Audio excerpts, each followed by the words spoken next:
Cities are incredibly hard to make in RPGs because you have to make sure that every single nook and cranny has something to do. You have to make sure that it's different, so you have to be incredibly creative. Given that the name of the game is Baldur's Gate, the city was really going to be the thing that people were going to be talking about. The city of Baldur's Gate is seamless, which it originally wasn't. You only can judge the game when you have all the components together, and if the mix doesn't work, we start over. At some point, he said, like, can't we just connect everything? And that was a very interesting day. One of the things that's done is it's brought a level of believability and immersion and also complexity that wouldn't have been there otherwise. Now it was this seamless, giant organism, and it really, really felt good. It's being able to look out of a window and see down the city slope, so you're seeing down toward the docks, and you're like, one of my teammates might be down there. They might be running around down there. We worked on it as a painting almost. You start with a sketch, a very basic line, and then you just start adding layers and layers. We can put lots more of the city onto the screen than they could in 1998.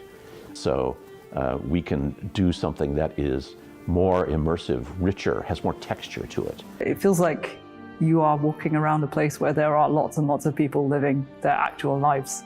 You have crowds that are walking around, can talk to pretty much anybody, and they react to every single thing. It's very alive in that sense. Every person that you meet in Baldur's Gate has got a story to them. All the things that you have done up to the city really matter. You can really feel the conclusion of everything just gathering there. We actually build anticipation through all these characters that you've met, through all these situations that you've been through.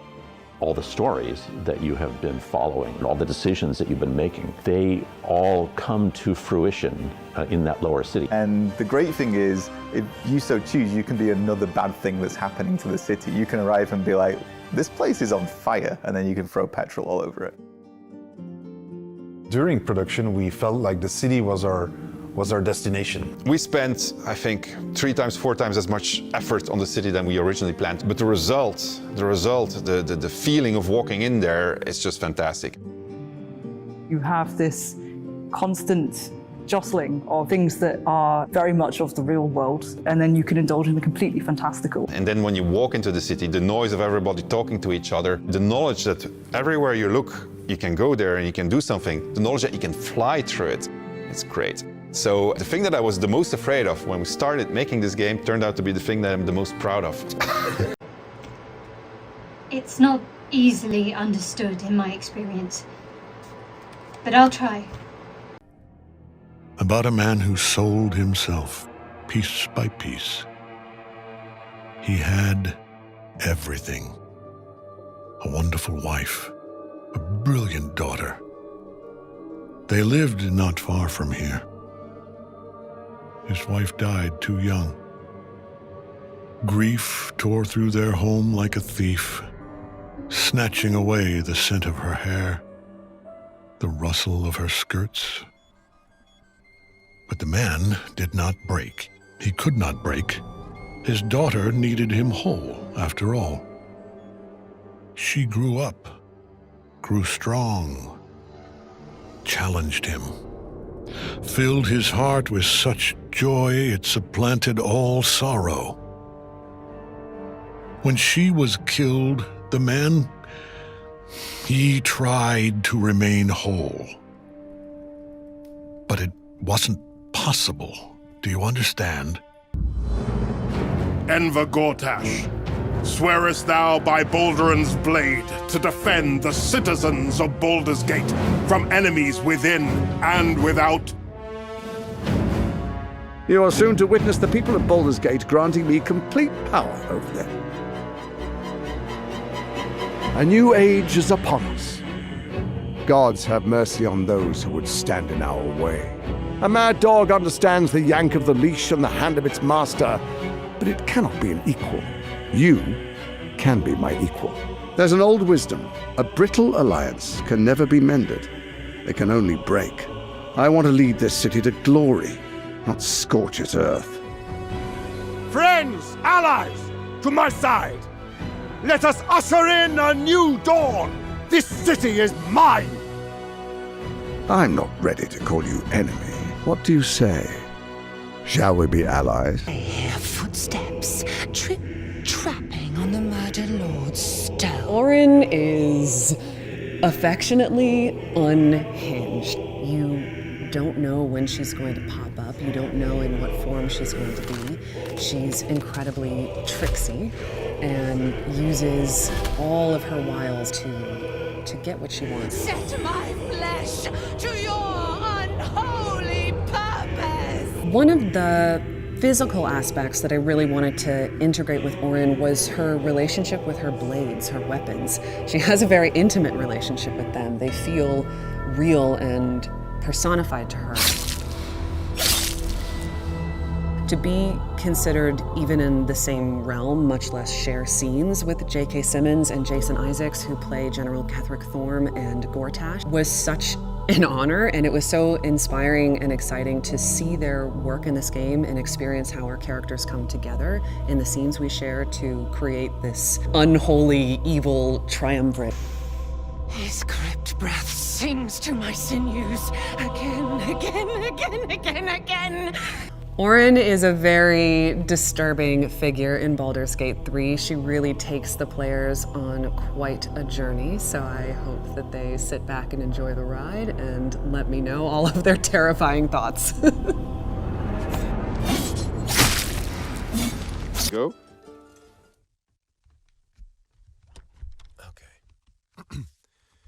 You point, I punch. Villainous face, meet virtuous fist. Why do we stop, my friend? There is evil somewhere with its small pants yet unsoiled. Go for the eyes, Boo! Boo speaks of much. Perhaps one day, you will be ready to listen. Oh, friends! My name is Matthew Mercer. I'm a voice actor for video games and cartoons, and, well, I get to voice Minsc in Baldur's Gate 3.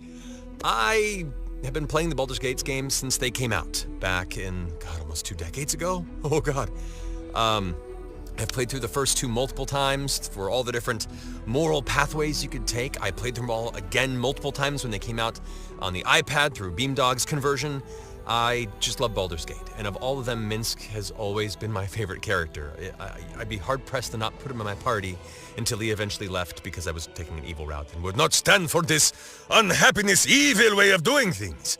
So I was so blown away and honored and grateful that the folks at Larian asked me to pick up the torch and bring this character into the 3rd installment.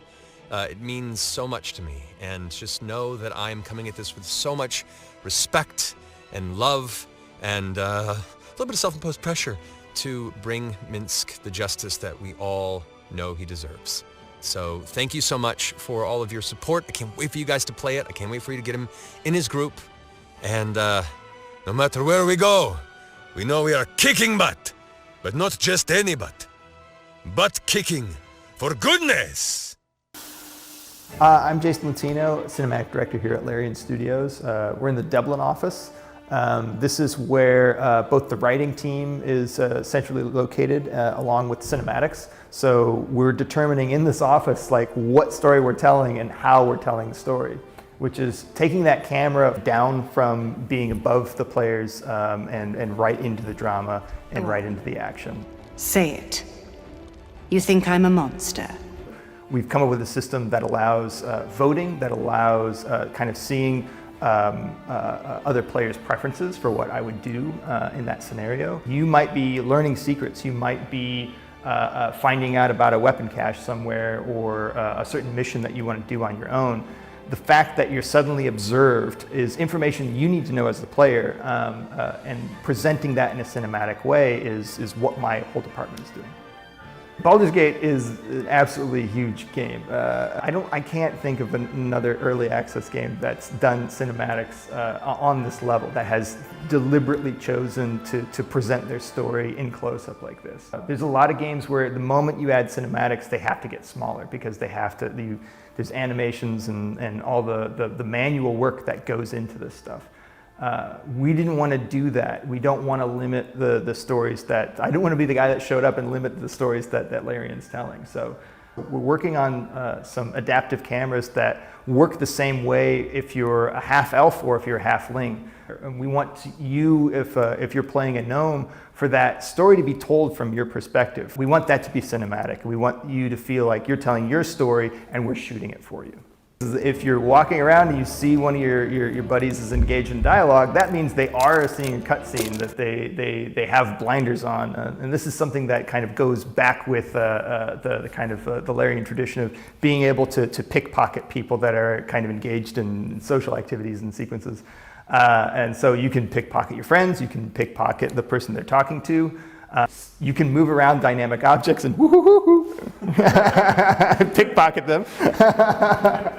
Yeah. Oh, Petal. My, the mask suits you.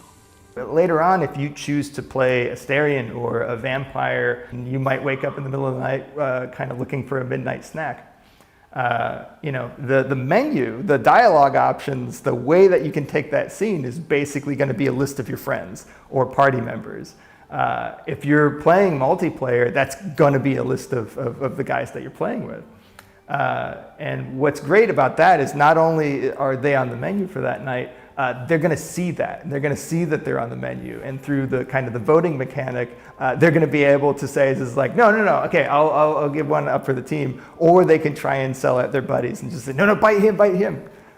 So that's a way that, like, there's that dramatic irony that we're able to play on, and we'll be looking for more ways to experiment with as we develop the game, because taking on multiplayer cinematics is something that hasn't really been done. It's typically you'll have a multiplayer game with cinematics, and they're consumed basically the same way. All I want is a little fun.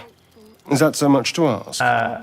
And what we want to do is take that one step further, and actually this is like, well, your friends are seeing that you're seeing this as well, and they're putting their vote on. They can try and sell their friend out. They can say, don't eat me, or just like, no, bite me. And so they don't have control over the situation. So there's that fine kind of dramatic irony that you get in this game with our multiplayer cinematics, and we're always going to be looking for more opportunities to do this. That's just one that we're wrenching in currently. Stop! I give up! You know, it's an experiment. There's not many kind of narrative experiences of that kind. Cinematics is typically you watch a movie versus participate in it. And even though there are other games that allow you to choose where the story goes, there are very few games that allow you to do that in concert with your friends and through multiplayer. So developing those scenes, figuring out when we're trying this, what works and what doesn't, throwing stuff out, adding things in, mutating, rewriting, reshooting, that's an organic process that we all get to do together. That's what early access is all about, is figuring out what has impact with you guys, what has resonance, and how we can surface that more in the way that we choose to do our work. For example, you have someone like Gale who needs to consume magical artifacts in order to survive. He's got this... I don't think I'm supposed to say that. Never mind, that's a spoiler. Okay. When you meet the characters in this game, they're not just sitting there waiting for the player character to happen upon them, really. They have their own motivations, their own reason to be there, their own history, and when the player meets them, they have an opportunity to form a party that has a shared goal.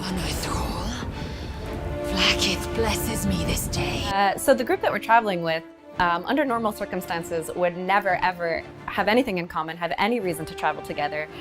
You have a Githyanki warrior, you have a folk hero of the Blade of Frontiers, you have a cleric of Shar, you have a wizard that wants nothing more than to be in his tower studying wizardly things. But they're kind of forced into this situation where their best chance of survival is going to be to rely on each other. But that doesn't change the fact that under normal circumstances, they've got next to nothing in common. And the question is going to be, is this shared goal going to be enough to keep them together, or are their differences going to tear them apart? A sharp tongue, elf. Would that your mind proved its equal. Half-elf. So because your party is made up of these extremely different people who would normally never be associated or have a group together, there's going to be plenty of conflict, particularly At your camp, when they have a moment to reflect on what's been happening, what decisions you've made that might have favored one of your fellow travelers over another, that's all going to kind of come to a head at some point. And it can even happen that one character might not survive a particular conflict, depending on how you decide to settle it. The relationships that you have with your companions are not solely defined by the specific things you say to them in a one-on-one conversation. If I'm traveling with Shadowheart, she's always going to be observing the decisions that I'm making, who I choose to fight, who I choose to spare. So everyone in your party is always going to be watching you, seeing how you interact, and forming their own judgments about you based on that. Your camp is the place that, as you're going through your adventure, you can always kind of get your bearings, talk to the people you've been traveling with, have a moment to reflect on everything that's been happening. And in these kind of quiet moments are where the conflict comes to the top. You have a moment of silence and safety, and it's going to bubble up there. Not only conflict as well, you might have a relationship developing with someone that you're traveling with. And in this kind of quiet moment around the campfire is when you're going to have a chance to explore that and get to know them a bit better, or maybe they'll come to you and say they've been noticing you or really impressed by something you've done, and the camp is the kind of moment where that's going to come to a head as well. I want you to know that I like what I see. In short, I've grown to trust you. So we put a lot of time and effort into making our companions and origin characters as kind of nuanced as possible, but at the end of the day, this remains a D&D game, and the most important character in a game of D&D is you, the player, who you want to be, what kind of character you want to create. And we tried really hard to make sure that a customized character is not missing out on anything in the game world. They still have layers to discover about themselves and mysteries to unfold. A drow in the sun. Stand down!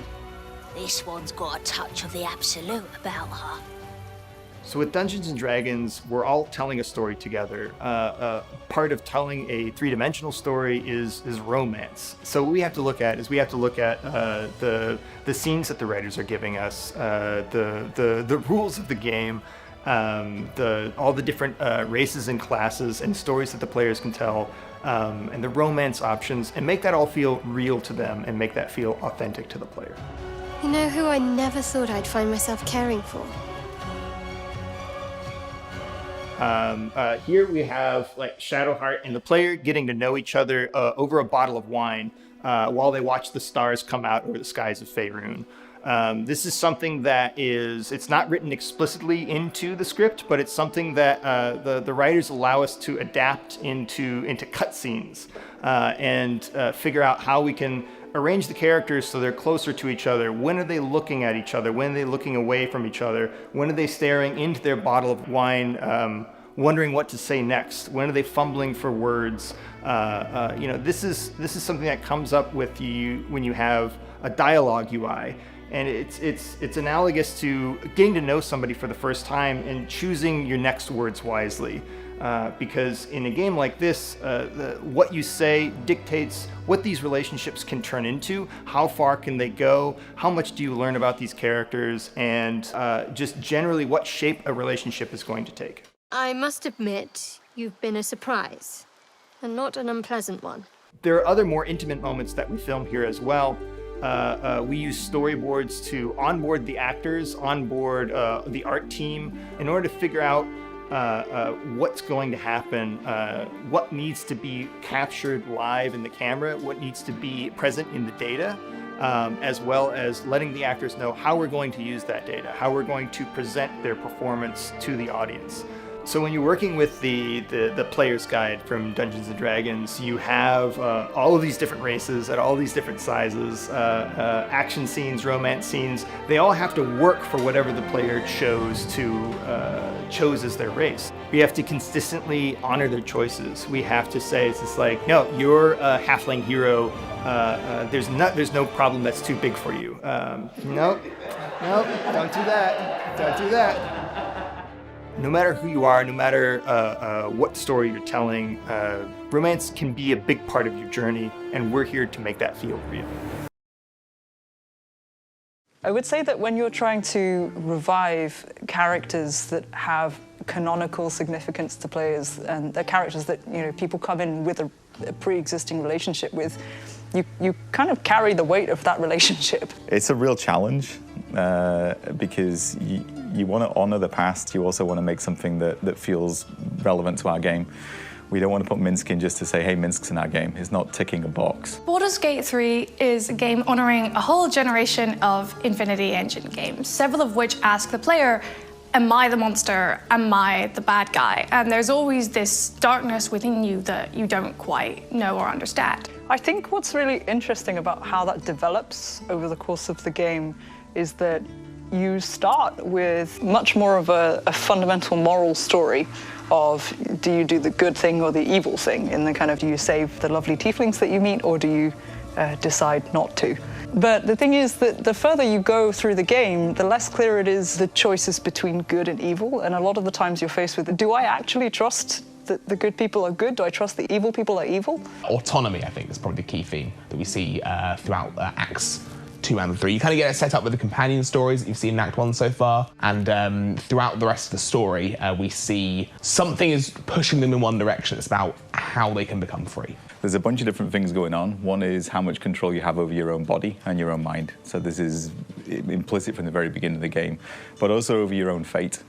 Now, as you move through the game and you start to level up and the stakes get bigger and bigger, and as you approach Baldur's Gate itself, the stakes get a lot bigger. And suddenly you're faced with a very interesting question, which is, of all the people you know, who wants control and what do they want control of? So once you get these higher stakes and you're looking at people and saying, what is it you want? What do you want to control? How do you want to control it? What do you want to do with it once you control it? Then you start asking, and can I trust you? So if you're in a position where you have a lot of people all with their hands reaching toward absolute power, maybe you need to say, who do I trust to have that control? And those are cool moments too. As well as having autonomy being a key theme, we try to let the player do as much stuff as possible and make sure all our characters can react to it. So we're both having autonomy as a theme, the concept itself, but also like kind of matches that in play, which is fun. At the moment, I'm staring down the barrel of a dialogue that has about 700 to 800 lines in it that only really takes the player 4 clicks to get through. And that is because those 700 or 800 lines cover all the ways you could have ended up there, all the states you could have been in when you ended up there.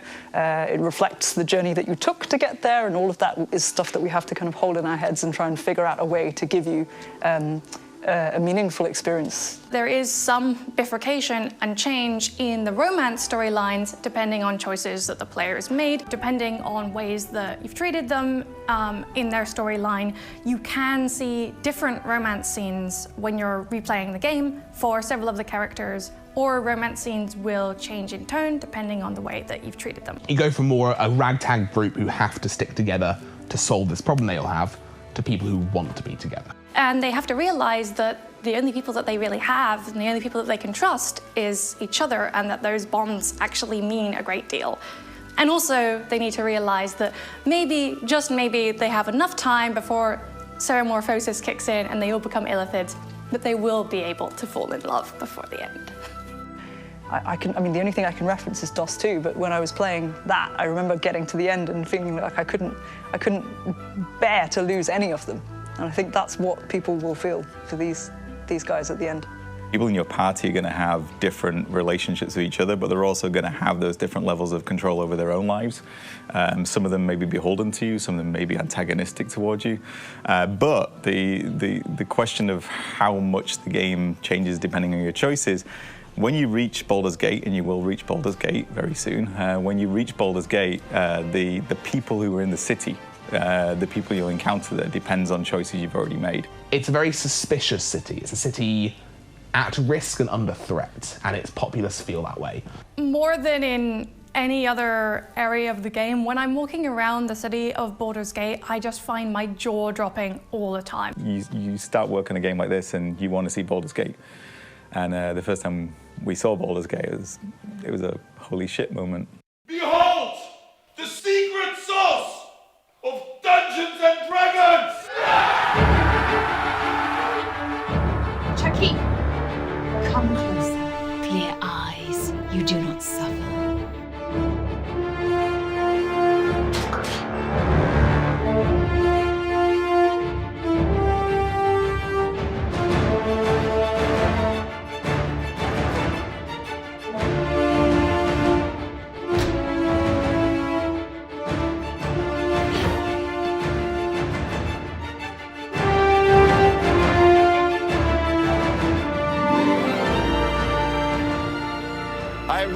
name is Sven Vinke. I am the founder of Larian Studios and the director on Baldur's Gate 3. While you've been waiting for news on BG3, we've been very busy. But today, we're ready to lift a tip of the veil that has been surrounding the development of BG3. We are on an adventure to make the best RPG that we've ever made, and that has required us to reinvent all of our tools, our technology, our processes, but above all, also grow our team. Is our performance capturing and motion capturing. Our people have started returning to the office. We've been recording again, and if we can hit a certain speed in the recording, then we should be able to make it.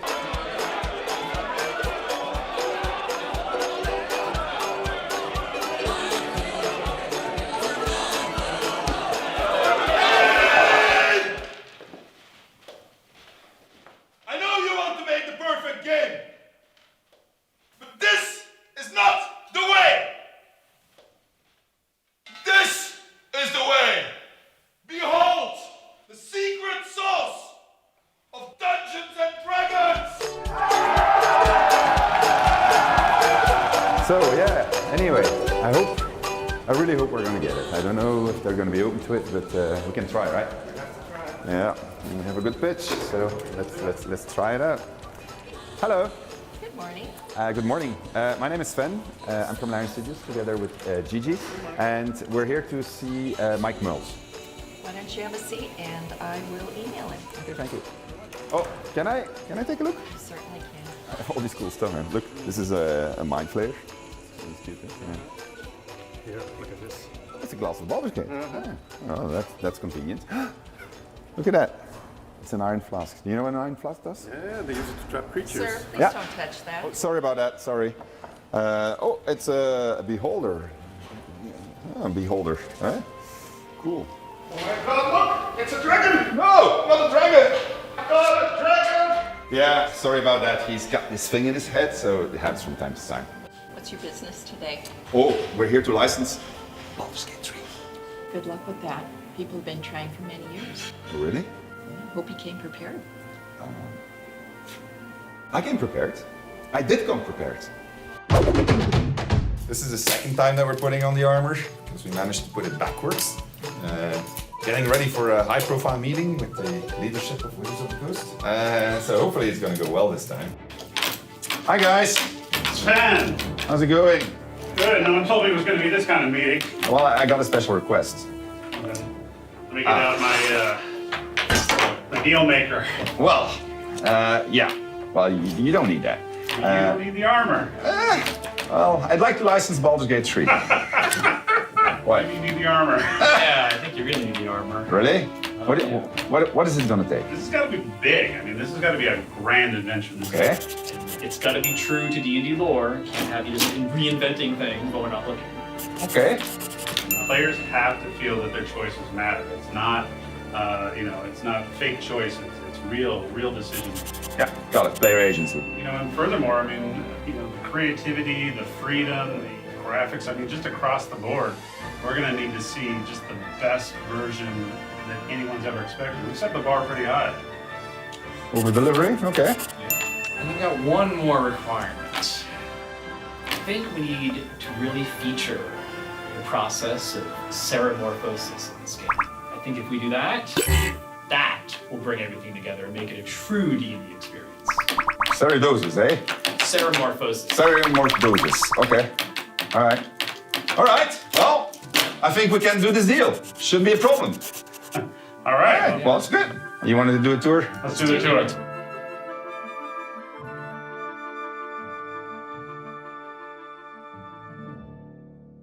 All right. This is it, eh? So here we are. This is the D&D offices. They're on this floor here. All right. Oh, I see the ampersand there. Yeah, it's right on the other side. The security door. Want to follow me? Yeah, I will. Watch out for the mind flare. It's the beholder. It's not a mind flare. I have you there. Nice. Yeah, see, I was testing you. I went for the eye. Some more of our products over here. Something's missing here. You don't have a Baldur's Gate. Somebody should be putting a Baldur's Gate there. Yeah, I can help you with this. Baldur's Gate, that's the crown jewel. We don't really want to do anything with it until we know we have the exact right partner in place, and the exact right story to tell. We'll see. Now, speaking of mind flayers, this is really the root of everything that I think is important to D&D. Right? An amazing monster, a unique piece of lore. What's the thing in the eye? Can you just point that out?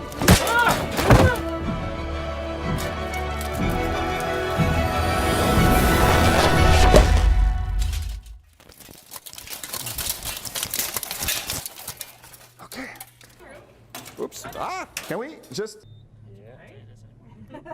How's your day been? Nice to meet you. Yeah, Huh, construction. Mike! Mike! What? I need you to tell me everything you know about serothrombosis. Come on. It's seromorphosis. Yes, that one. I'm not going to tell you until you can pronounce it correctly. Seromorphosis. Okay, it's the process by which a humanoid creature is transformed into a mind flayer. And they stick this tadpole thing like right into your eye socket and crawls into your mind. It's really, like, mind flayer is one of the most, like, interesting monsters in Dungeons & Dragons. It actually all goes back to 1974 when the game was first. I don't need a history lesson. I need to know about serothrombosis. No, I am. I'm explaining it to you. So you understand seromorphosis and you're taking mind flayers, capture humanoids, and they transform them to more of their kind. It's this process by which their brains are devoured, then transformed. It's a brutal, horrible experience. A humanoid, anyone who undergoes this process is destroyed utterly. Only the most powerful magic, maybe a wish spell, can possibly bring them back. And that's how mind flayers make more of their kind. But as I was saying, to understand mind flayers and seromorphosis in detail, we have to go back to 1974 and understand the dawn. All right, Mike, you're really good. You know your shit. Okay, so this is what we're gonna do. I'm not gonna let you out just now. I'll take you with me. You're gonna go on a small trip. I promise I'll let you out, but not just right away. Better strap in. Enjoy the ride, Mike. Oh, Bye.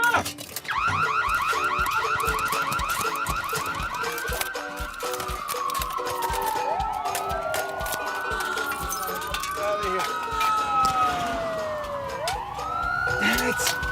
Damn it!